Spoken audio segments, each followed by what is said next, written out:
Welcome back to the Teeniest Pinecone. It's Jess here with another plan with me for the month of April.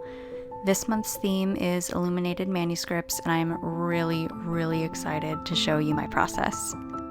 So we're starting out with my usual fine liner. Supply links will be in the description, but I'm just using it to outline the leaf flourishing around the quote and the monthly pages.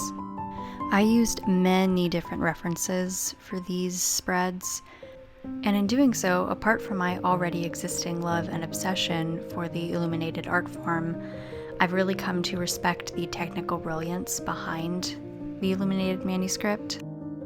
Most of the ones we have today come from as far back as the 13th and 14th centuries, but some even date back to between 400 and 600 AD. And these manuscripts hold tons of history, tons of information, music and art, bestiaries, which are really fun. One form of illumination includes miniature paintings, which I've tried to replicate here. On the left-hand side, I've drawn the ceiling of St. Peter's Basilica, and on the right, the Pantheon in Rome. I'm going there very soon, so I thought I would try to incorporate some of its beauty into this theme. And here, much to my dismay, I'm using regular pens to make the lettering. I went out and purchased a fountain pen specifically to do this spread. I had a whole plan, and it didn't work. Nothing I did worked. I Googled a bunch of different ways to make a fountain pen draw ink, and it just wasn't working out. So I ended up having to use my fine liners and the Tombow Fudenosuke brush pen to fill it in. And there's nothing wrong with that, especially if you don't know how to use a fountain pen. It just was not what I was planning. It was a good lesson in learning to relinquish control, that's for sure. So here I'm just using my Tombow brush pens to color in the mini paintings, and also a metallic gold pen to replicate the gilding technique. There were three main methods of gilding used by medieval illuminators.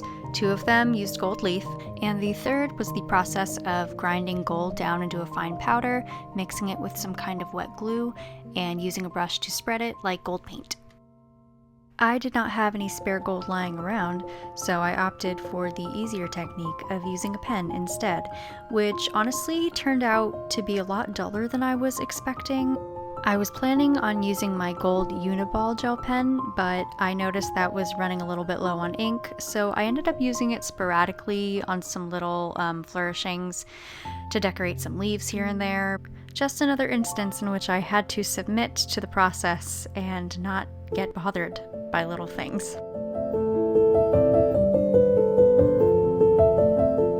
And again, I'm just using my Tombow brush pens to color in the flourishings. In studying these manuscripts, I noticed that there were a few colors that kept repeating, a lot of greens, a lot of reds, and a lot of royal blues, so those were the three that I chose to display here.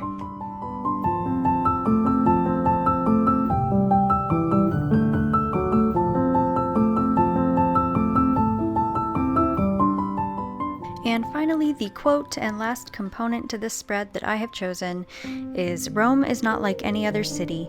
It's a big museum, a living room that shall be crossed on one's toes." Next up is the calendar spread.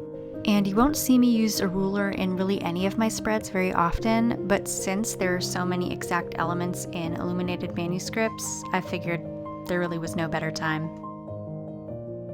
And here's my little illuminator man. He's so cute. I wanted to do another mini painting in these spreads since I wasn't sure how to really practically make a calendar into an illuminated style. So I wanted to add this little picture to flare it up a little bit. And I realized that once I added the kind of green cloak that you'll see him wearing in a few seconds, he ended up looking a little bit like Frodo Baggins. And honestly, that's pretty on brand for me, so I'm cool with it.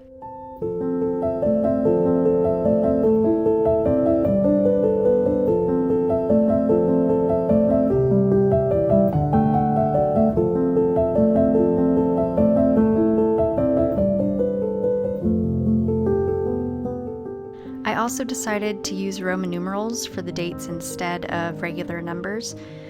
We'll see how that goes for me. I'm not sure my brain will be able to process it very quickly, but it works aesthetically, so do what you gotta do for the art, you know?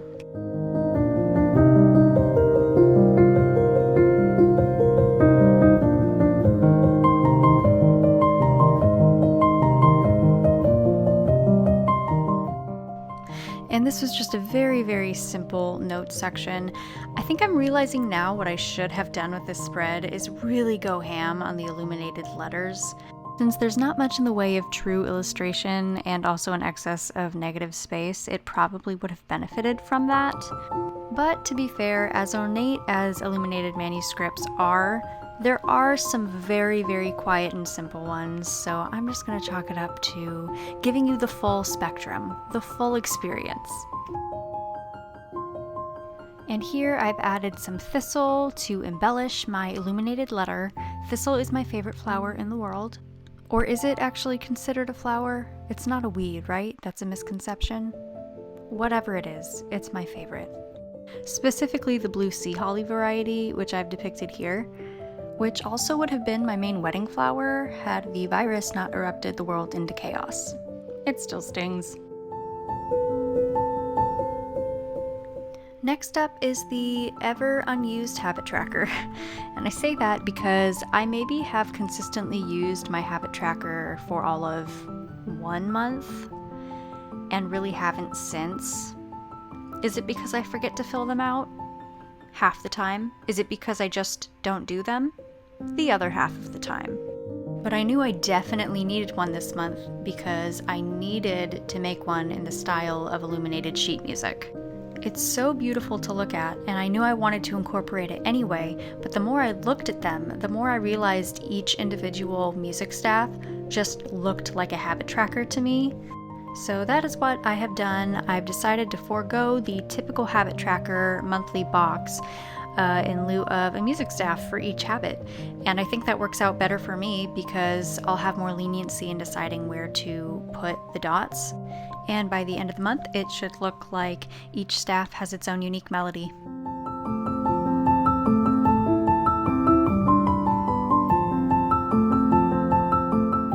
The next spread is my brain dump page. I used the same illuminated letters that I used on the previous spreads, but I didn't write out the title. One, at this point, I was getting really tired of sketching out the Gothic texts, but also I didn't want it to take up any more room. I really like the border that I chose, but it did take up a significant amount. But I don't think I'll forget what it is. I then used my gold Uniball gel pen to quickly gild the leaves within the border and moved on to the weekly spread. For this, I used the same mini calendar as I did on the title spread. And then I decided to do another simple flourishing of leaves to wrap around the border of each page, and so the leaves just kind of lightly kiss the daily and to-do boxes.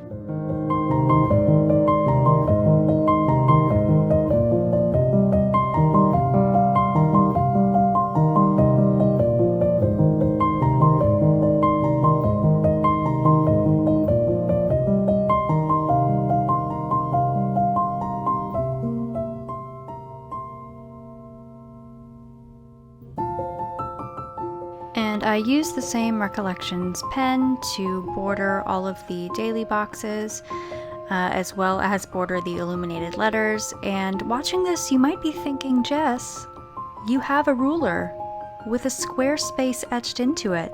Why didn't you use that? It's the exact same size. And to that I answer, I literally didn't notice.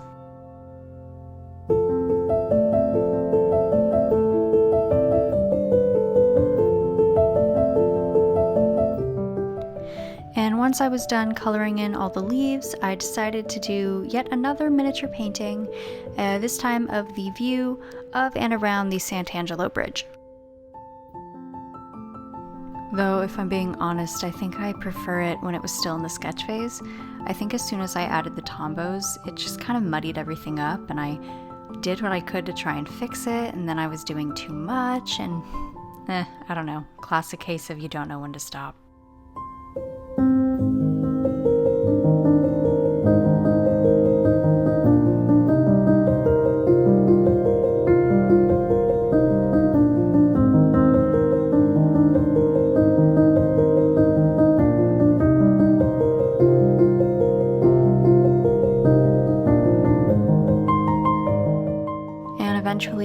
added the Roman numerals again to the daily boxes, and that is this month's first weekly spread.